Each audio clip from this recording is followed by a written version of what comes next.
So it is my great honor to announce Professor Sam Vaknin, who is also very famous as a writer. And one of the famous book is Malignant Self-Love, Narcissism Revisited, where he was the first one to describe narcissistic abuse. Sam also coined most of the language in use today to deal with this harrowing phenomenon. Sam is also professor of clinical psychology in Commonwealth Institute for Advanced Professional Studies in Cambridge and Birmingham, UK, and then Ontario, Canada, and the outreach campus in Lagos in Nigeria.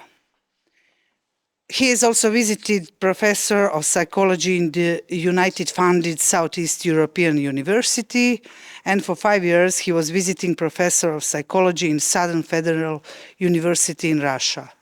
And today we are really lucky to listen from him about narcissism and this phenomenon. Thank you.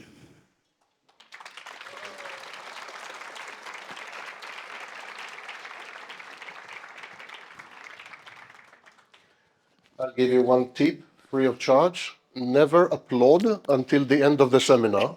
You may live to regret it. Okay? So as you can hear from my voice, the first thing I picked up in Zagreb, free of charge, was common cold. So I'm a bit under the weather, as the British say. I apologize to you, but there is a bonus soundtrack to this seminar, coughing and the all-time hit, Sam Vaknin clearing his throat. It's all part of the seminar. And again, you have my apologies in advance. Okay, the seminar is long because I like to hear my voice, and it's divided to 4 parts. The first part is psychodynamics. Now, psychodynamics is not the same as clinical features. It's not the same as presenting signs and symptoms. Yes? Psychodynamics means the internal psychological processes within an individual. So we start with psychodynamics actually because psychodynamics are common to most, if not all, cluster B personality disorders. The seminar is not about narcissism only, it's about cluster B personality disorders. Then following the psychodynamics part, there will be a break. Yeah. And then after the break, those of you who are masochistic or self-hating will be back. And then we move on to the second part of the seminar, which I find the most interesting. The second part is etiology. How people with cluster B personality disorders came to acquire cluster B personality disorders. So we will discuss bad parenting, and more specifically, dead parenting. We'll discuss it a bit later. We will discuss trauma. We will discuss dissociation. And following trauma and dissociation, we will discuss the emptiness at the core of the borderline patient and the narcissistic patient. This emptiness is actually the driving force, the motivating force. And borderline personality disorder, narcissistic personality disorder are compensatory. They are compensatory strategies. They are intended to compensate for this emptiness. I'm going to try to the best of my ability to make you experience this emptiness. It's very terrifying. It's absolutely terrifying. And we'll try together to get a glimpse of it, because that's all you can get. How does one verbalize absence? How does one verbalize non-existence? How does one demonstrate or make other people experience that which has no experience? So these disorders are absences masquerading as presences. And this is the core. And we're going to discuss this in the second part. The third part is phenomenology. That means we're going to discuss the various behaviors and traits of people with cluster B personality disorders. They're lovely people. They're the kind of people you want to get married with and have children with. So I'm going to demonstrate to you that how lovely they are. We're going to discuss phenomenology. And then the last part, and I'm keeping it to the end so that some of you remain here. The last part is about interpersonal relationships with emphasis on intimate relationships. So cluster B personality disorders in intimate relationships. But whatever I'll be saying will apply equally to other types of interpersonal relationships. Okay, I understand that most people present are clinicians or mental health professionals and practitioners of one kind or another. So I'm afraid the lecture will be geared at and addressed to clinicians. So those of you who are not clinicians and have difficulty with the language or some concepts and so on and so forth, at the very end of the lecture, of the seminar, I'm sorry, there will be an hour and a half for questions and answers. So you will ask questions, and if I have the answers, I'll give them to you, or you will give me the answers and I will question them. So we'll see how it goes. Okay. I have a strange sense of humor, and few people have recovered. Exposure is dangerous, so I advise you to just, ignore me. It's the safest course of action.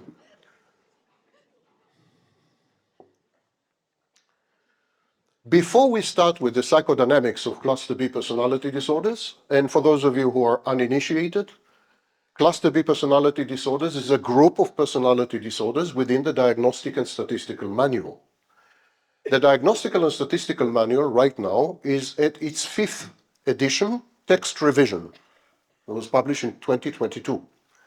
Within the Diagnostic and Statistical Manual, there's a list of 12 personality disorders, and they're divided into groups known as A, B, C, and D, surprisingly. Now, cluster B is also known as the dramatic or erratic cluster. And the reason is that these personalities are dramatic and erratic. Who says there's no logic in psychology? So, they are mad and bad, but they're not so sad. We divide mental illnesses into sad, mad, and bad. They are mad and bad. I'm sad. So now we are. I would like to make a few comments on cluster B and so on and so forth. There is a competition between three approaches, three attitudes to the classification of mental health disorders, and especially the classification of personality disorders. We have the categorical model. The categorical model looks like your grandmother's shopping list. So you have like many bullet points, it's a list, and then if the patient meets several of the diagnostic criteria, the patient is diagnosed. That is the categorical model because all mental health disorders in this model are divided into categories. It's like putting them in drawers. Okay, this is model number one. It is today considered inaccurate and very old-fashioned. And so we are gradually transitioning to the next type of model. The next type of model is known as dimensional model. Dimensional model is a fancy word for literature. Essentially, the dimensional model is a piece of literature which describes the internal world, the traits, the behaviors of the patient. I'm saying literature because that's exactly how it's written, like literature. When the committee of the Diagnostic and Statistical Manual Edition 5 was meeting and was in the process of authoring the DSM-5, there was a big debate whether to remain stuck in the categorical model or to transition to the dimensional model. And so what they did, all committees do that, they adopted both. So in the DSM-5, we have the categorical model and we have something called alternative model. So for example, narcissistic personality disorder, you have the categorical model. These are 9 diagnostic criteria, but you also have the alternative model of narcissistic personality disorder, which is essentially a dimensional model. Okay. Even the dimensional model is considered old-fashioned, and non-representative of our current state of knowledge. So if you want to refer to a diagnostic manual that is fully updated and reflects the latest knowledge, you would go to the 11th edition of the ICD, the International Classification of Diseases, published by the World Health Organization. In the ICD, there is only one personality disorder, actually, one diagnosis of personality disorder, and varying traits. So what you do as a diagnostician, you mix the traits, exactly like a recipe. You mix the traits and you cook the patient, which we anyhow do. Yeah. Okay, so this is the first commentary. Whatever I'm going to discuss and whatever I'm going to say is perceived very differently in the categorical model, in the dimensional model, in the personality model, which is the ICD model. These are competing models, and the way we look at the patient from each model, via each model, is very different. And this creates major problems in presentations like this. And sometimes I'm going to say something, and the DSM would agree with me, but the ICD would not. And sometimes I would say something, and vice versa. Okay. Next comment I want to make, we are not yet in the psychodynamics part. Next comment I want to make is that it is my view, and the view of others, minor scholars like Otto Kernberg and so on, it is my view that pathological narcissism is at the core of most mental illness. Pay attention, I did not say most personality disorders. I said most mental illness. For example, Kernberg in the 1970s proposed a unifying model of psychosis, borderline personality disorder, and narcissistic personality disorder. And at the foundation of this model was pathological narcissism. So this is also my view. And when we are going to go deeper into the seminar to a point of no return, then we will discuss the contribution of pathological narcissism to other disorders. Next. When we discuss pathological narcissism, I'm very fond of using metaphors. I'm fond of using metaphors because I'm a writer of short fiction, but I'm fond of using metaphors because pathological narcissism is such an alien phenomenon. Alien. It's extremely difficult to communicate. There's no common ground between a healthy, normal person, whatever that may be, and someone who has distorted, deformed, thwarted narcissism. There's no common ground, there's no common language. It's very difficult to communicate. So the only way to do that is actually literature. So if you read Dostoevsky and so on and so forth, you're exposed to the biggest psychologists who have ever lived. Only literature is the medium, the mediating bridge between the essence, reality, and experience of mental illness and the ability of others who are not mentally ill to somehow grasp what it means to be mentally ill. I generally concede or claim that psychology is a pseudoscience. In principle, can never be a science. In principle, can never be a science. And that therefore it is a form of literature. But that's just my, my own thing. Metaphors. So I will give you an example of a metaphor.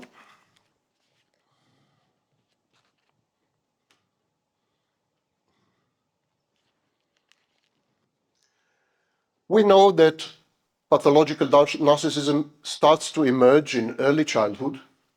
And we know that what happens is the child is exposed to adversity, trauma, abuse. We'll discuss these a bit later because there's a huge misunderstanding as to what constitutes abuse.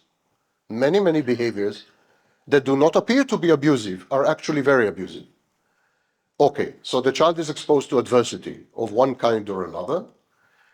And some children, very few, luckily for us, some children develop pathological narcissism.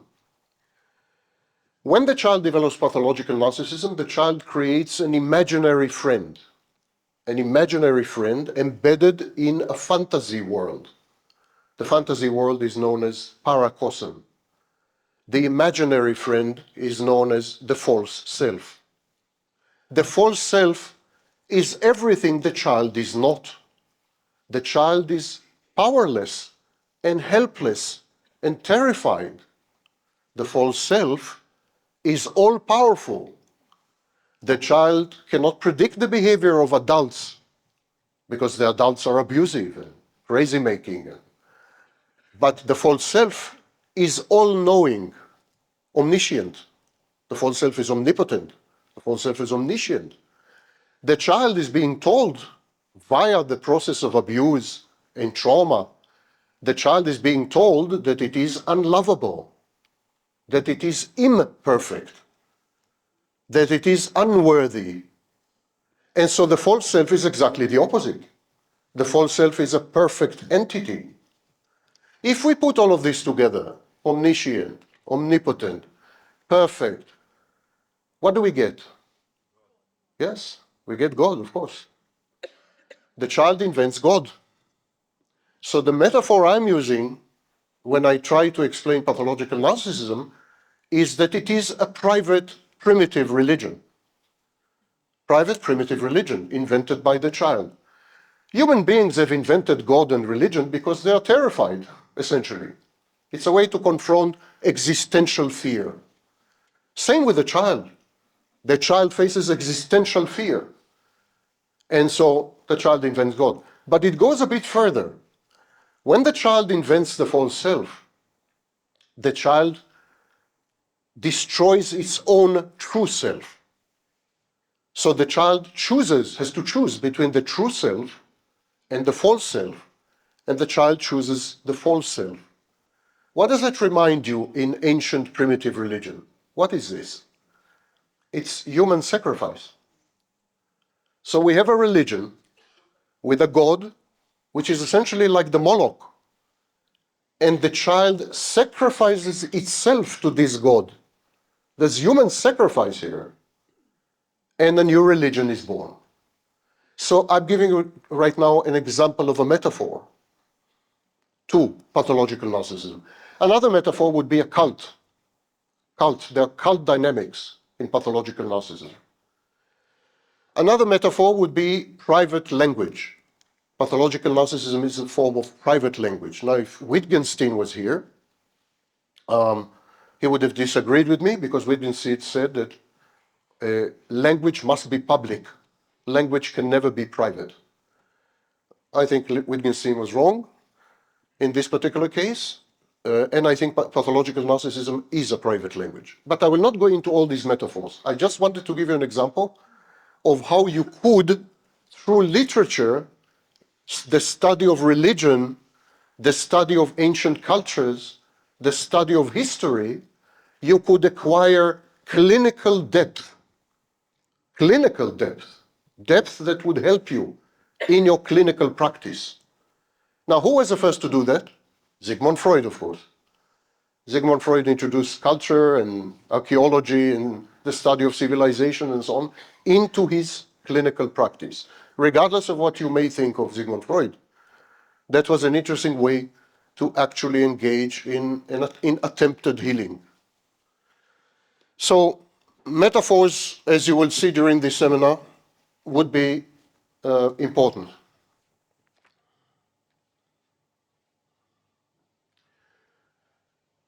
My entire work, and I'm not alone, of course, I actually represent the mainstream in this particular. I'm not a rebel, I apologize. I represent the mainstream.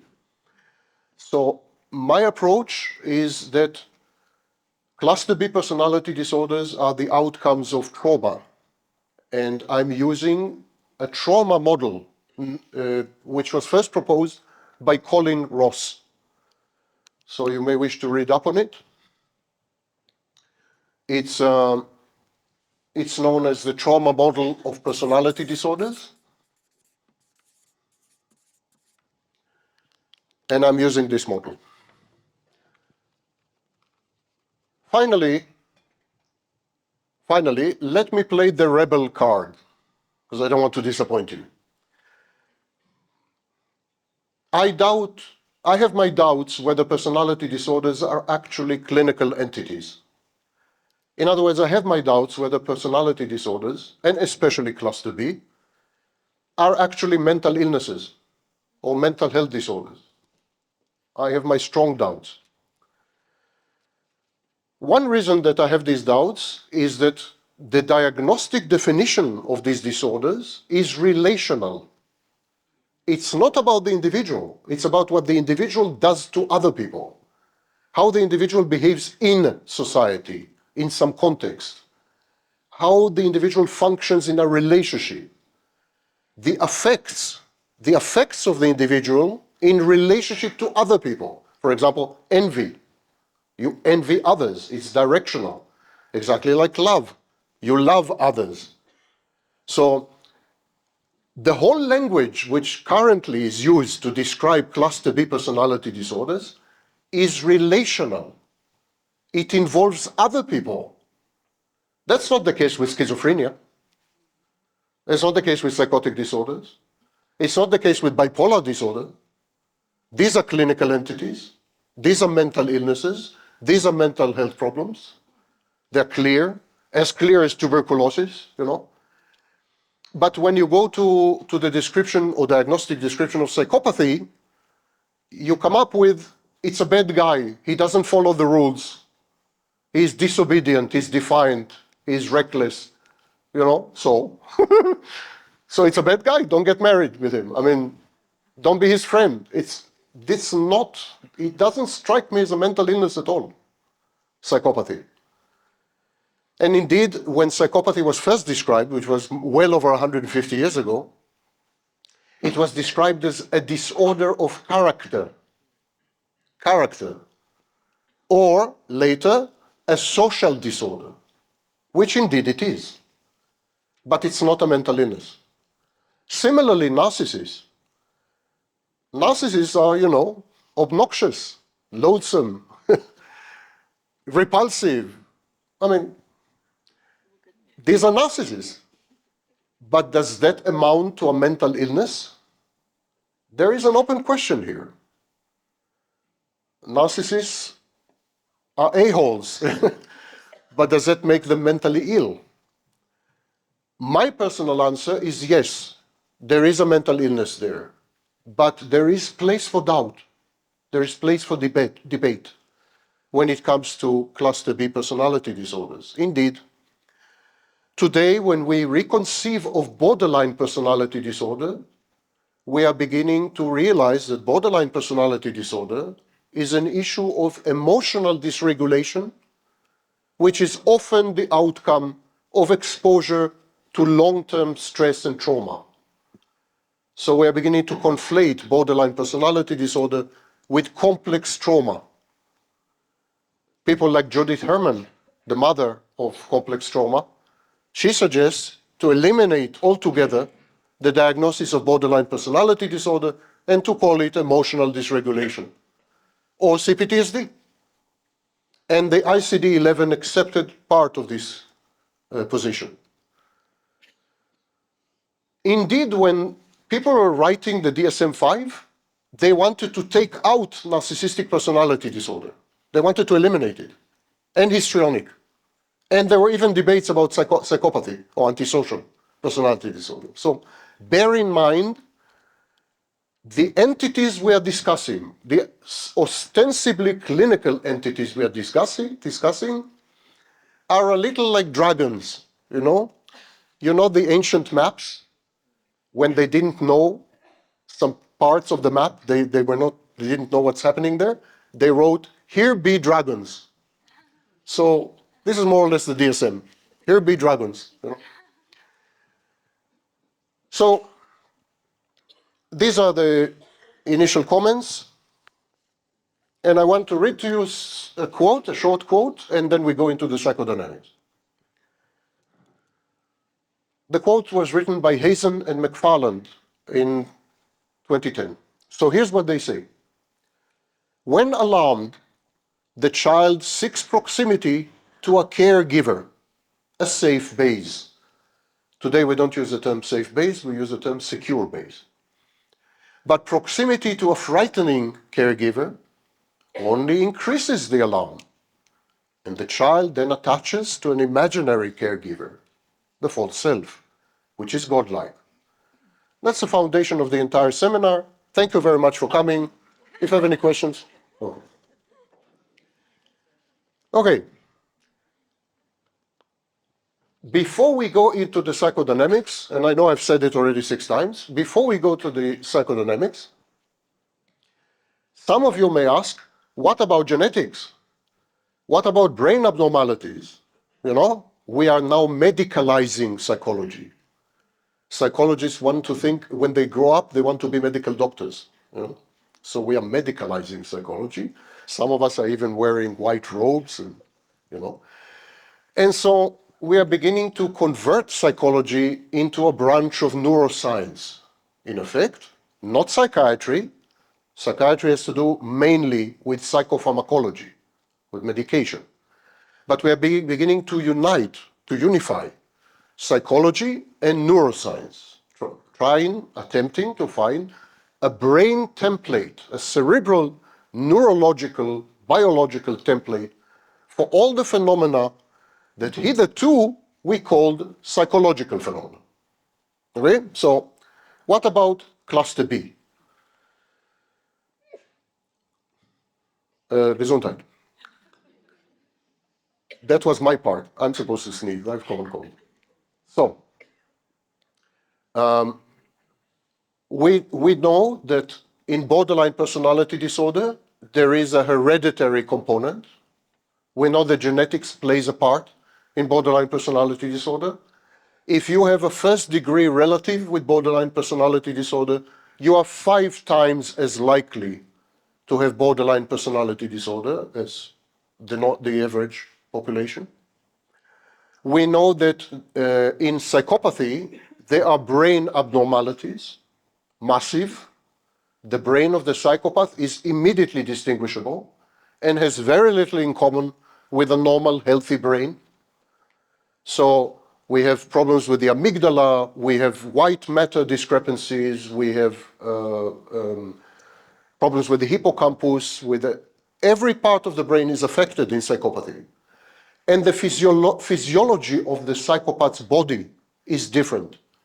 For example, reaction to fear, perspiration, skin conductance, they're all totally different among psychopaths, people diagnosed with psychopathy. So there is no question that the psychopath is different to normal and healthy people as far as biology goes.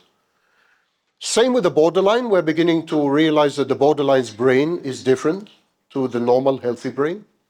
So we can generalize and say that psychopaths and borderlines are probably genetically inherited, or at least there is a strong hereditary component, and that the brains of people with borderline and psychopathy are very different to normal healthy brains. However, that is not the case in narcissism, in the sense that we failed at this stage. We've been trying for about 20 years. At this stage, we failed to find conclusive proof that the brain of the narcissist is different to a normal healthy brain. There are many, many studies, small studies, some of them with 2 people, some of them with 30 people, tiny studies, non-representative, not serious. There's nothing serious that shows that the brain of the narcissist is different. Similarly, we have no indication or proof or study that supports the claim that narcissism is hereditary or has a hereditary component. None. We did not find a gene, an array of genes, expressed genes, epigenetic studies, nothing. We failed to connect narcissism to genetics. End of story. This may well change, and I believe that there is a hereditary component in narcissism. I think it's pretty easy to prove. You take 5 children, including twins. They're exposed to the same family environment. One of them becomes a narcissist and 10 others don't. So clearly there is a genetic predisposition. We just failed to find it at this stage. As to brain abnormalities, I don't know, because there are no studies. However, there is a mountain of studies, mountain range of studies, that link pathological narcissism to childhood adversity, to what we call adverse childhood experiences. There's a mountain. Narcissism has first been described by Havelock Ellis in 1897, not Freud. 20 years later, Freud plagiarized Ellis, which he did with many others, and came up with On Narcissism, the essay on narcissism, 1914. So narcissism and narcissists have been studied repeatedly and regularly for the last 140 years. The only other disorder which has been described earlier is psychopathy. So that's the oldest clinical entity we know of. And we have a huge amount of material. And no question whatsoever that the precipitating factor in pathological narcissism is something wrong, something that goes wrong in the family. And we will discuss it. And I'm sorry to say, mostly with the mother. Mostly with the mother. That's not only Sam Vaknin, that is John Bowlby and many others. The mother here is critically responsible for the malformation of the child later on in life. We did not find such a correlation in psychopathy, and we did not find such a correlation in borderline, where either of the parents could be a contributing factor. But in narcissism, it's the mother, and then it's the mother. Fathers have very little to contribute, generally, but also in narcissism. Okay. I wanted to open the lecture by saying, ladies, and a few brave gentlemen. Yeah.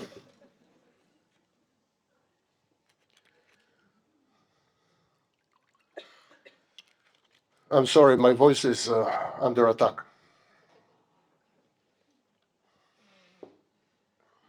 I couldn't agree more. Okay, psychodynamics as promised. I'm going to describe to you internal processes that are common to all cluster B personality disorders. We don't have much time. I mean, 7 hours is nothing. We don't have much time. So I'm going to, we do it like bullet points. Remember, at the end of the seminar, there will be about 1.5 hours to ask questions and answers. I won't be here, but you can ask questions. I'll be here. You can ask questions and I will do my best to answer. So write down everything. During the breaks, I usually talk to people, but because, of the situation, I need to recover my voice. I won't be able to talk to you. So I apologize to all of you in advance. Okay, the first crucial psychodynamic in cluster B personality disorders is what is known as identity diffusion or identity disturbance. Now, identity diffusion is a phrase that was first used by Erik Erikson when he described adolescence. So he coined the phrase identity diffusion. Therefore, I don't use identity diffusion because it's very confusing. So I use identity disturbance as do many other scholars. Identity diffusion or identity disturbance is that you don't have a stable identity from one day to the next, from 1 week to the next, from one set of circumstances to the next, from one environment to the next. You're not the same person. You have different values, different beliefs, different memories, different thoughts, and different emotions. For all practical purposes, you're not the same person. And this is known as identity diffusion and disturbance. We'll discuss it when we come to dissociation and the empty schizoid core. Of course, when you are empty, you're like a container. Yes? You're like a receptacle. This glass, I can pour water, I can pour wine, I can pour anything into this glass. And you could conceive of cluster B personality disorders as receptacles, empty containers, empty glasses, into which life pours different contents at different moments in their lives. So they change. They're not the same people. This is a key feature key feature of cluster B. And yes, it applies also to psychopaths. Now, just to be rigorous, psychopathy, let alone sociopathy, is not a clinical term. I hope you know that. Yes? Psychopathy is a popularly used term, and there are scholars such as Robert Hare, Nathan Babiak, and others who insist that psychopathy is not the same as antisocial personality disorder. So there's a big debate on psychopathy. Sociopathy is completely wrong. Sociopathy was the old name for psychopathy, simply. So today when you read online or in the media about sociopaths and psychopaths, it's nonsense. It's simply the old name. So, but I'm going to use the word psychopath and psychopathy because I do believe that there is a clear diagnostic profile of such people. And I do believe that there is an affinity to antisocial personality disorder, one of the cluster B disorders, and that this affinity is an affinity of quantity, it's quantitative. In other words, the psychopath is an exaggerated antisocial, the end of the spectrum of antisocial, so to speak. Orson Welles, believe it or not, had a meeting with Adolf Hitler. Seriously. He met Adolf Hitler by accident. Should happen to me. He met Adolf Hitler by accident. They were hiking. Both of them were hiking. And he came across Adolf Hitler. And this is what Orson Welles had to say about Adolf Hitler, the poster boy of cluster B personality disorder. Hitler, not Welles. Orson Welles described Hitler this way: no personality whatsoever. I think there was nothing there. Amazing.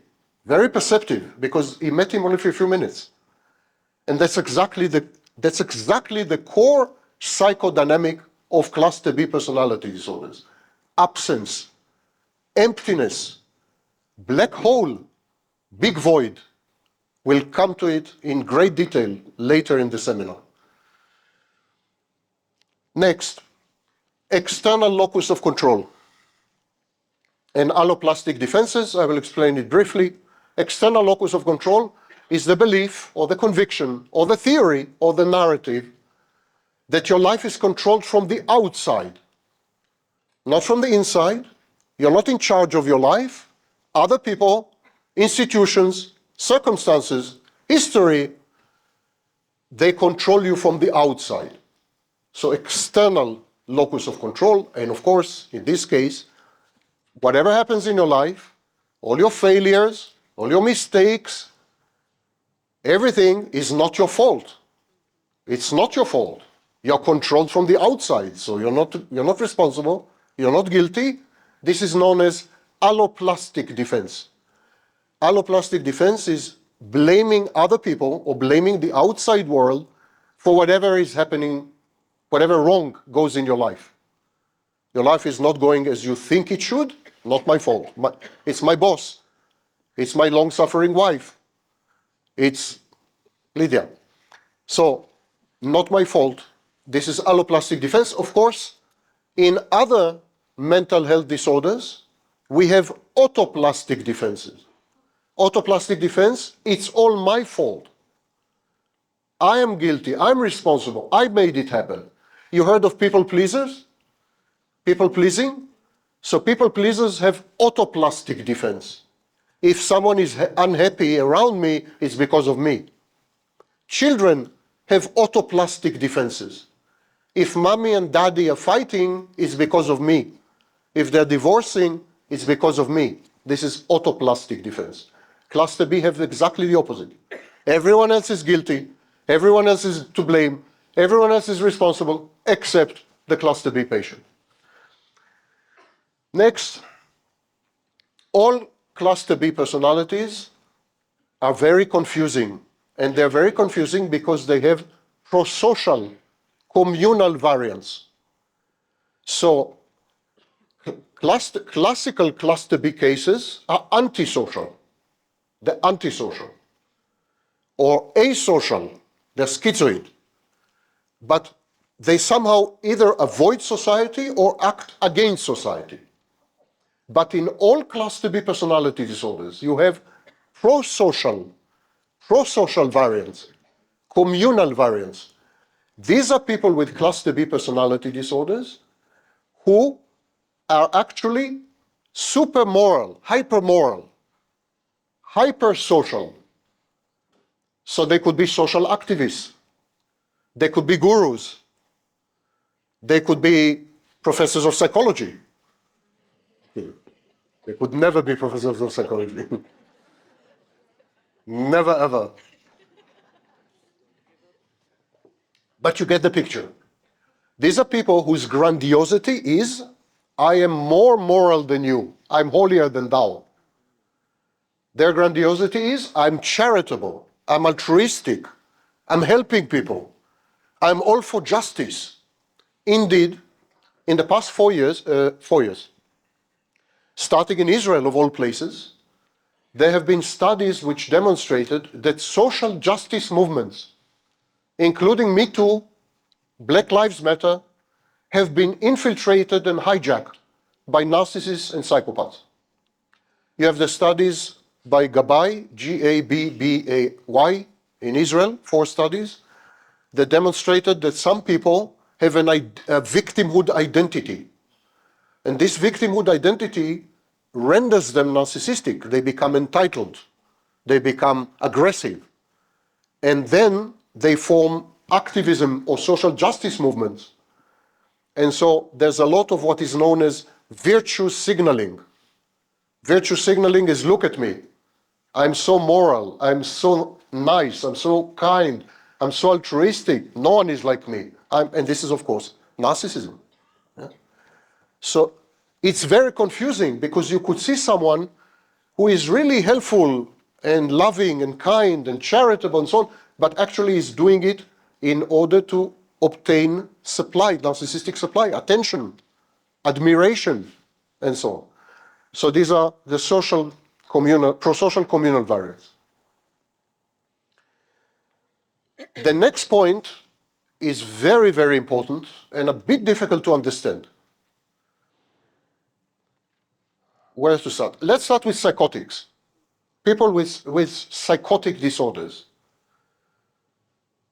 People with psychotic disorders cannot tell the difference between internal and external.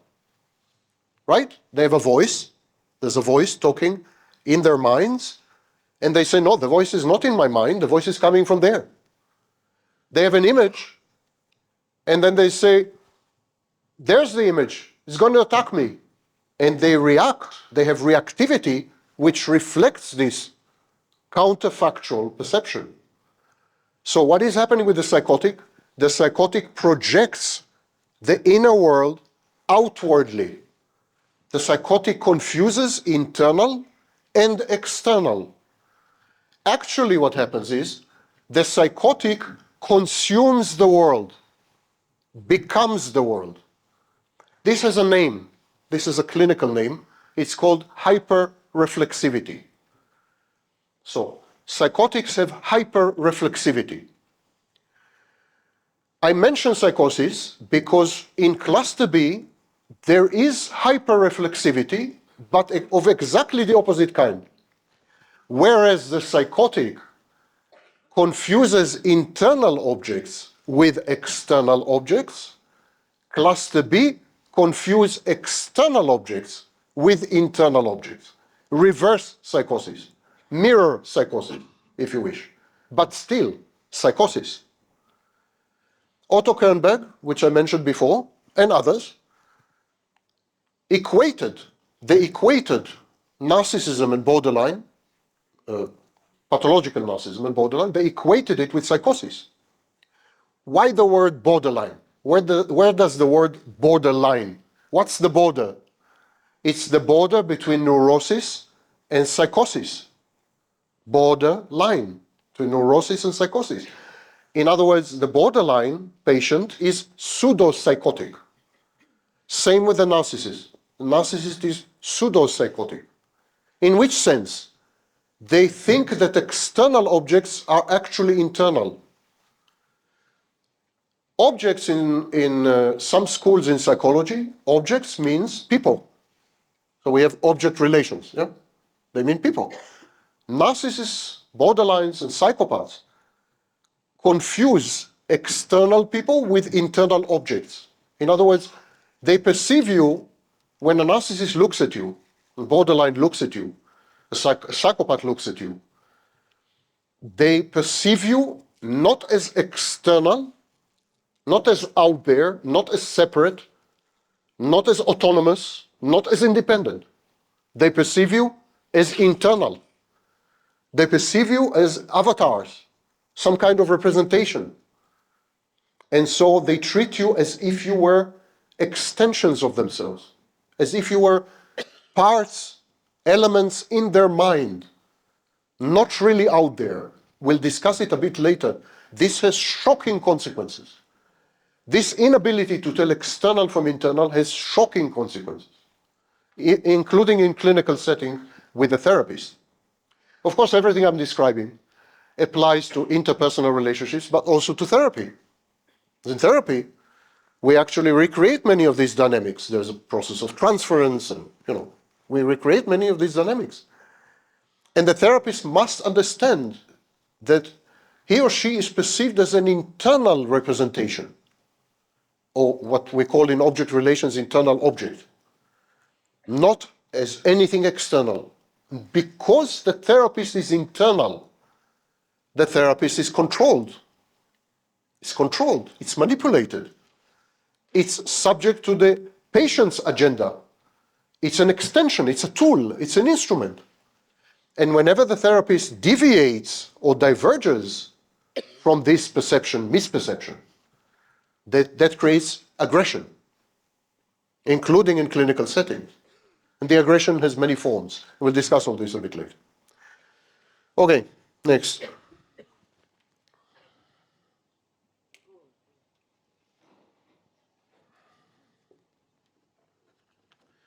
The next feature in cluster B personality disorders is incongruence or discrepancy. Everything in the cluster B patient, everything is subject to discrepancies, incongruences. In other words, everything contradicts everything.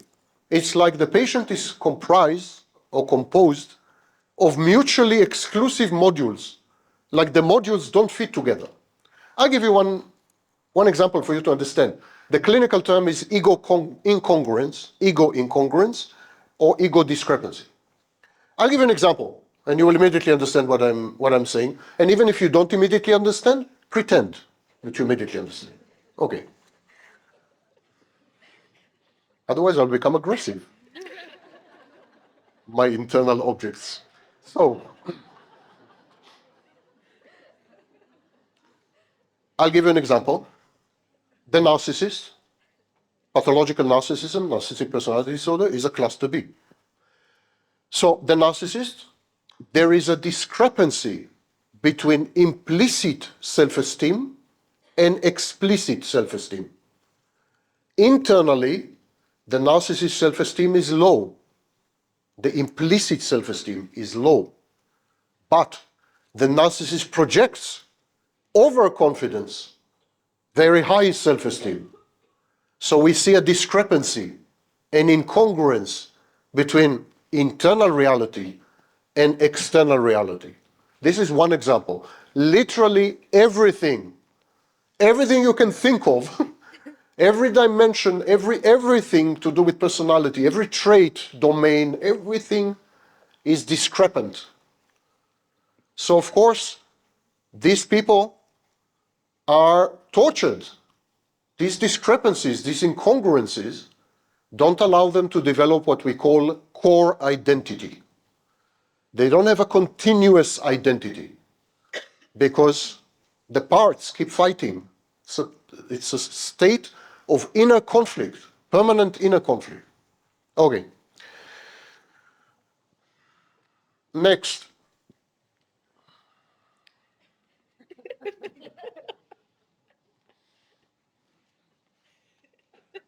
Okay. Another internal object gun.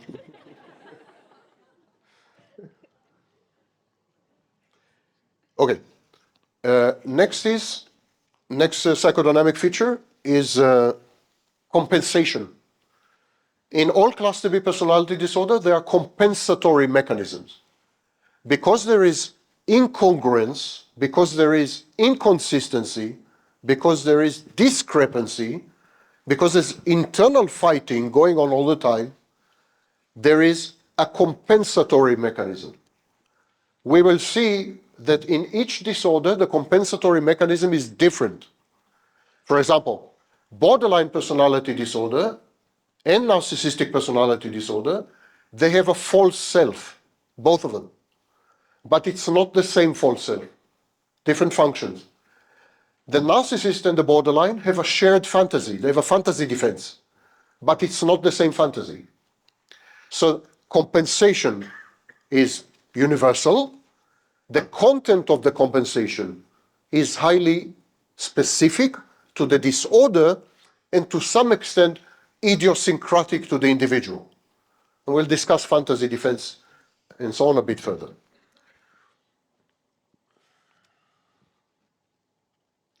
Next is external regulation.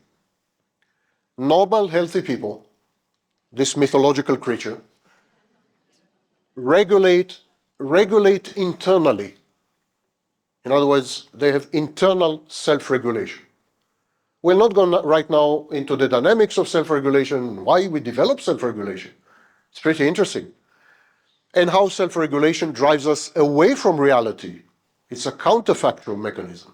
Self-regulation is about deceiving ourselves. But let's leave all that aside.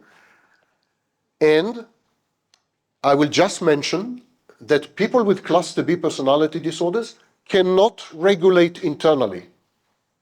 So they import the regulation. You regret it, huh? You had to return. Okay. So they import the regulation. They use other people to regulate their internal environment. The narcissist, for example, uses attention, narcissistic supply. And narcissist uses narcissistic supply to regulate the sense of self-worth, self-esteem, self-confidence, self-image, self-concept, and so on. The borderline uses her intimate partner to stabilize her labile moods and to regulate her emotions, to counter her emotional dysregulation. So she uses the intimate partner. This is known as external regulation, and this is common to all cluster B personality disorders.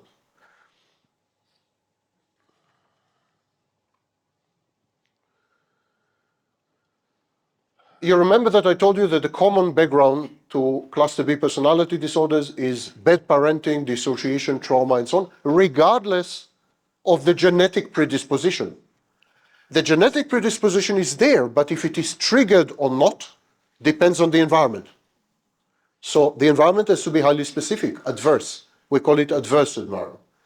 So these people are pain averse. They're afraid of pain. They're afraid of hurt. They also associate positive emotions with pain. Love, for example. Love always ends badly. Ask my wife. Love always ends badly because the first love ended badly. The love of mother ended badly. So there is total association. And because of that, there is a tendency to avoidance as a strategy. Constrict life, and of course, paranoid ideation and hypervigilance. If each and every one of you has the potential to hurt the narcissist or to hurt the narcissist would be afraid of you. He would be hypervigilant. He would be a bit paranoid. So there is this in common. And again, we'll discuss all this much more deeply a bit later.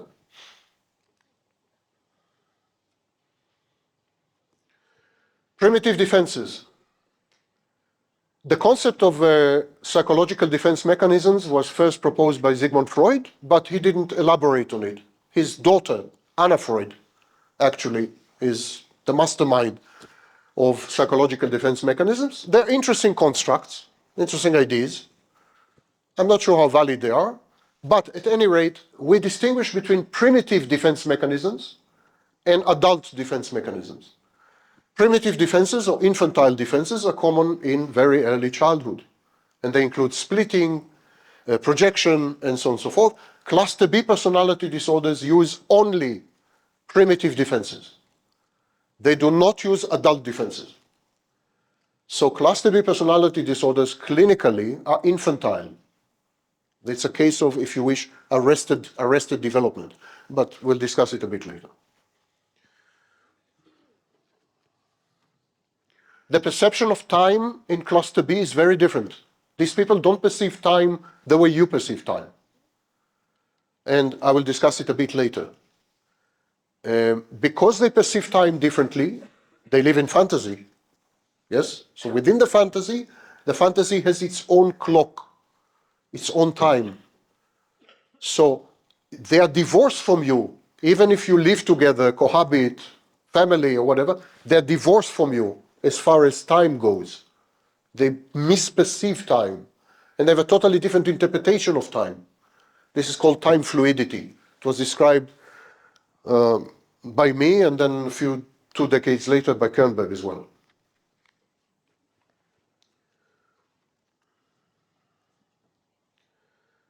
Okay.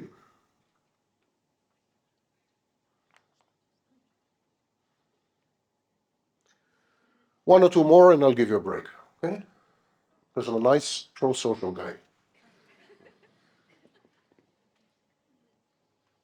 Why are you laughing? I'm not a nice pro-social guy. Huh?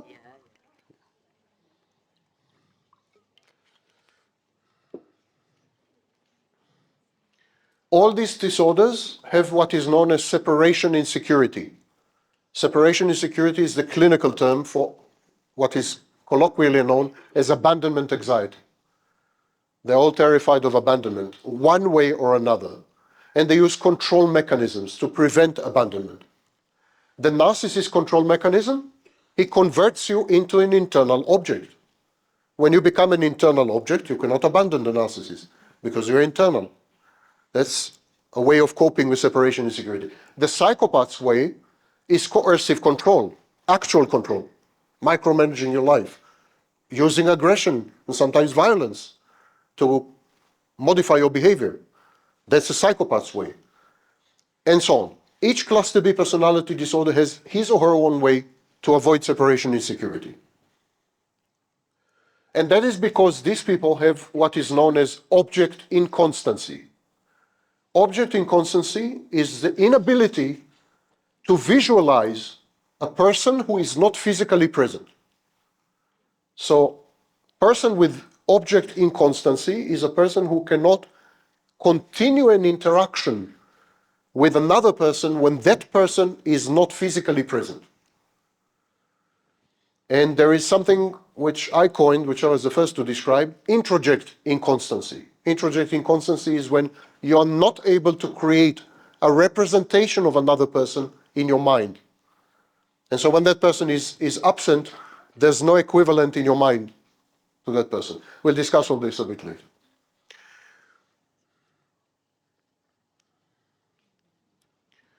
The reality testing of people with cluster B is shot, is destroyed. These people don't live in reality. They cannot gauge or evaluate reality properly. They cannot predict the consequences of actions. They don't do causality. We have what we call impaired reality testing. That reality testing is an ego function. And the reason their reality testing is compromised is because they don't have an ego. Now that's a very interesting point. Narcissists, for example, are selfless. Narcissists are not egotists, they're exactly the opposite of egotists, they don't have an ego. Cluster B personality disorder is a disruption in the formation of the ego or the self. There's a disruption, there's no self, no ego. So all the ego functions are outsourced, brought from the outside, and when there's no possibility to bring them from the outside, they're absent. For example, reality testing. So these people live in fantasy, they are divorced from reality, and any attempt to bring them back to reality would fail, of course. They have something known as ontological insecurity. It was a phrase first coined by Giddens, Giddens. Ontological insecurity is the feeling that you are not continuous, the feeling that you are disjointed, the feeling that you are like a salami, you know? That you wake up in the morning, you're not the same person in any meaningful way that you were yesterday.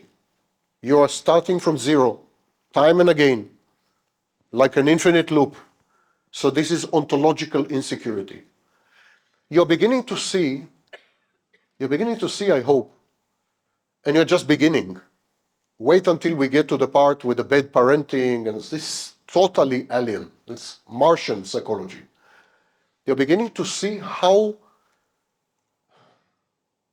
far these people are from you. How there's no commonality of experience. Consequently, there's no commonality of language. How it's impossible it is to traverse, to cross the intersubjective space between you and someone with cluster B. We could say safely that someone with cluster B never creates an intersubjective space with another person. Never. He's not capable of it. They're like islands. They're like floating islands. And their inner dynamics and inner experiences are so massively alien that I usually sometimes compare it to artificial intelligence. Something like that.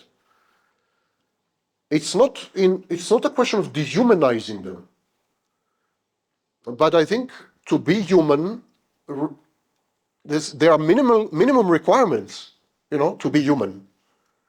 And I think in the case of people with cluster B personality disorders, definitely narcissists and psychopaths, some of these minimum requirements are not met. I leave it up to you what it means. What are the philosophical consequences of what I've just said?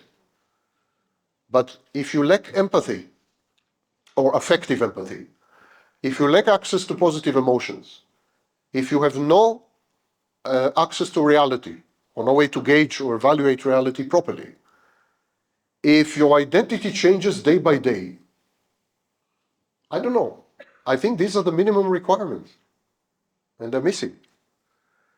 So, in a way, this seminar is about trying to disentangle the psychology of a life form, not a deviant version of human psychology, not a variant or mutation of human psychology, no, but the psychology of a new life form in many ways. And I've been doing this for 30-something years.